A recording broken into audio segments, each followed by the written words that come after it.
No, the issue is not whether or not Kyrie wants to be a Net. I believe the Nets are tired of Kyrie's bull jive and no longer want him to be a Net, Skip.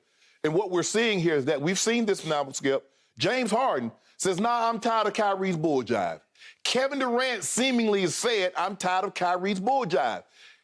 Shouldn't the trade market be exploding for a guy as skilled as a point guard or a guard as we've ever seen? Can shoot the three, got a mid-range, can finish at the rim as good as anybody his size in the history of the game. And you file him, he's going to make 90% of those. And seemingly from everything that I've heard and read, one team is interested in Kyrie Irving, only because of the bull jive. Now, you can say, it's the vaccine mandate. But there's only two places that had the mandate. Toronto, they're not interested, and the Brooklyn Nets. So the likelihood of there being a mandate, and because visiting team players can play on the mandate, except in Toronto. With that being said, Skip, shouldn't the market be exploding for a guy that can go get you 27, 5, and 5? Of course it should. But hold on, there's a recurring theme going on here. In Cleveland, the guy was winning championships, competing for titles every single year, and he was unhappy. He got to Boston. He wanted an opportunity to lead his own team, and it fell apart. He was like a Monday. He looked better leaving than coming. And then he got to Brooklyn. He had everything he wanted. He had a guy that he could look down the bench, Skip, and that mofo can make every shot and can do what I can do. And now what? We're back to the same situation again. He's unhappy. They're unhappy with him. So I don't believe, Skip, it's like in a relationship. I'm going to work on my marriage. I'm going to save my marriage. You might say that. But if the other partner wants out of the marriage, ain't nothing you can do. I believe the Brooklyn Nets want out of this marriage. And I don't believe there's anything Kyrie Irving can do. They're sick of Kyrie's bull jive. Not because he can't play, because all the things that surround him. And I believe it has more to do than the vaccine mandate. Now, everybody can make it about the mandate all they want to.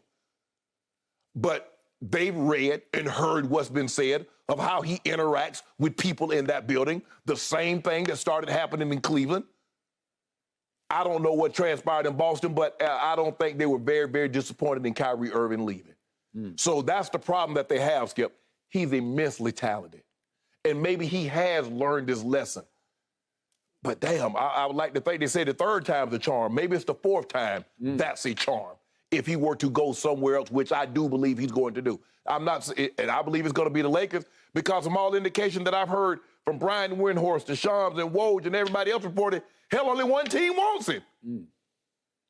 And when only one team wants you, Skip, I'm going to try to extrapolate as much as I possibly can. They're like, okay, we take Kyrie, we give you Kyrie, and we'll take Russ up off your hands, but we want 2 of those first-round picks. And the Lakers say, we give you 1. They say, nope, we want 2. Well, we'll take it somewhere else. Let them give you 2. Okay. Nobody else wants it. So that's the dilemma that Kyrie Irving is in. James Harden and KD said, nah, bro, we good. We are good. As a matter of fact, we great. James Harden's already bound, Skip. He just got there. Skip, the man was there a year. The man was there 1 year. Turned down a $105 million extension that would have paid him $54, $55, $52, $53 million a year. He turned that down in Houston to go to Brooklyn. And within a year, he said, I'm done. KD got 4 years, $194, $198 million on the contract. He says, I'm good. Bron said, we take it, though, because Bron said, I know how to work with him. I told you about Bron, put him on that couch, talk to him a little bit. Hey, guy. Kind of like LeBron and Soothing. Russ. Ain't no talking to Russ. Kind of like LeBron and Russ. Russ. LeBron worked miracles with Russell Westbrook. I've never seen anything like it before. Okay, it is my turn. I'm going to frame everything the man across the table just said to me with some examples when we talk about college football coaches, starting with St. Nick and Saban. There's a thing called poor mouthing. He's a 55-point favorite, and he gets up there and he says, we're no good. We got internal issues here that you guys don't even know about. We got all kinds of problems. The truth is, I don't know if we can win this game as a 55-point favorite. Then in the game that I occasionally try to play called golf, there's first tee, what's called sandbagging. Yeah. You get up on the first tee and you're making your bets and you say, man, I didn't sleep last night. I'm a wreck, and I'm in a slump, and I lost my swing, and I don't even know. I've forgotten how to play golf. I need 3 shots side. Okay, I'll take 3. Actually 4, because I think I deserve 4. Okay, so everything you just said was the equivalent of poor mouthing and sandbagging, because the truth is, Shannon Sharpe is not sick and tired of Kyrie's bull jive.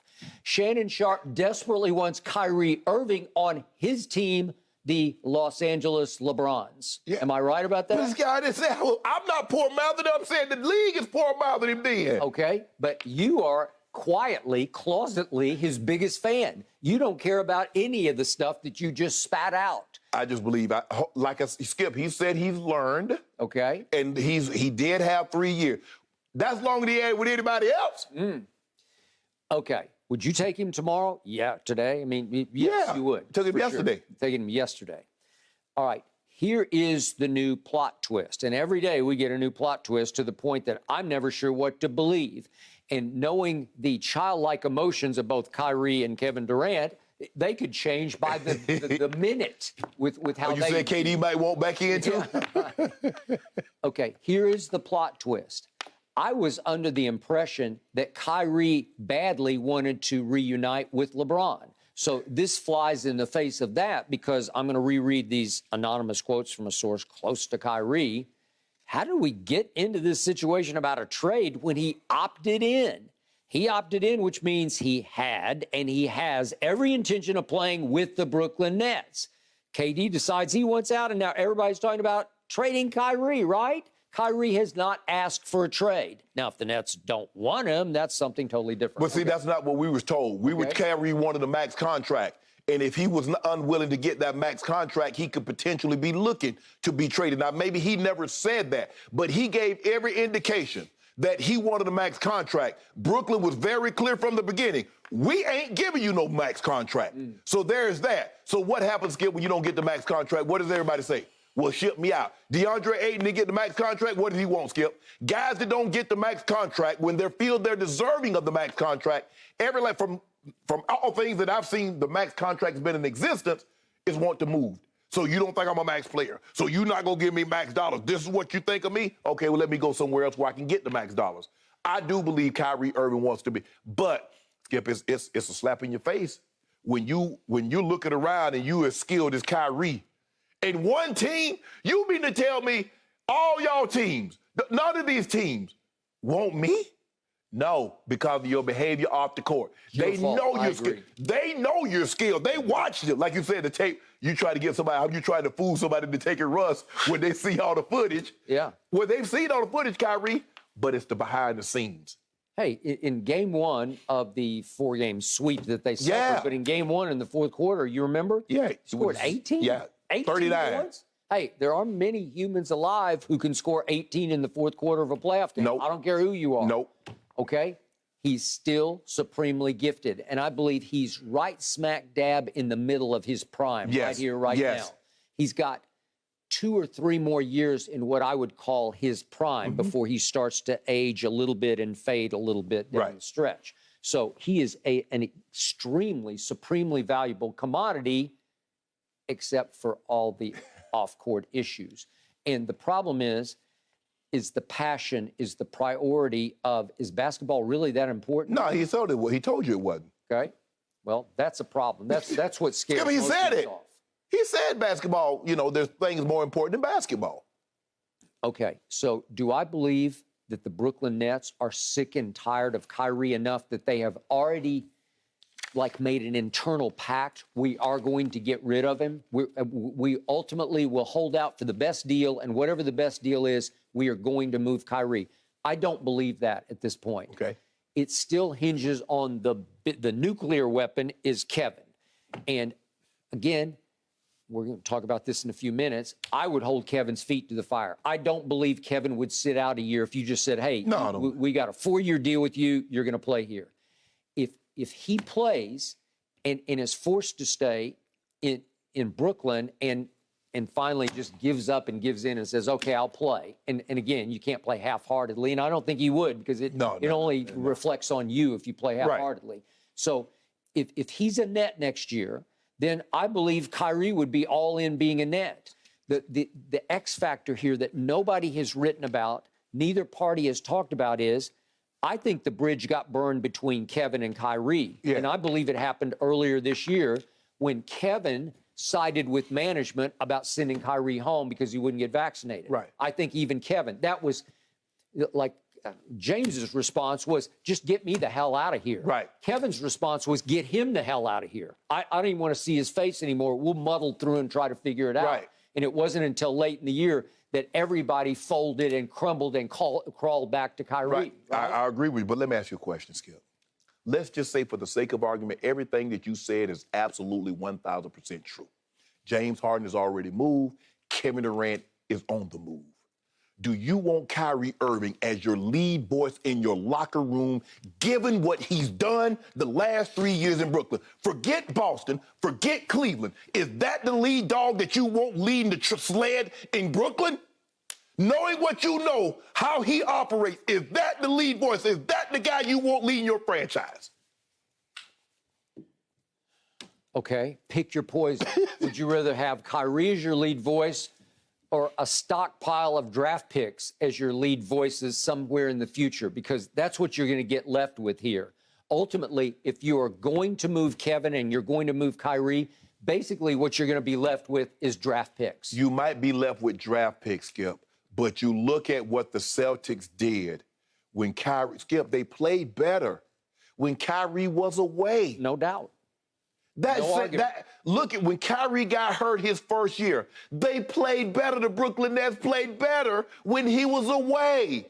Okay, so if I can interpret your argument, the case that you're making, only LeBron can, quote unquote, handle Kyrie, right? You're saying that Kyrie would only work with LeBron in LA. I don't know what LeBron says or how he handles him. He says, hey, he understands. Because remember, he said, hey, don't trade him.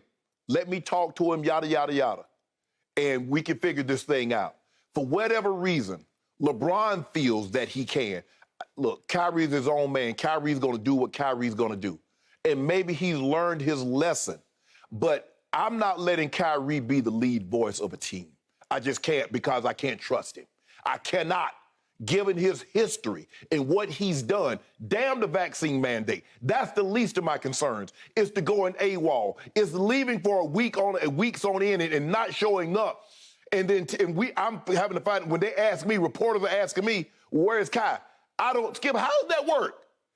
They ask the head coach where an employee is, and you can't give them an answer because you seriously and genuinely do not know.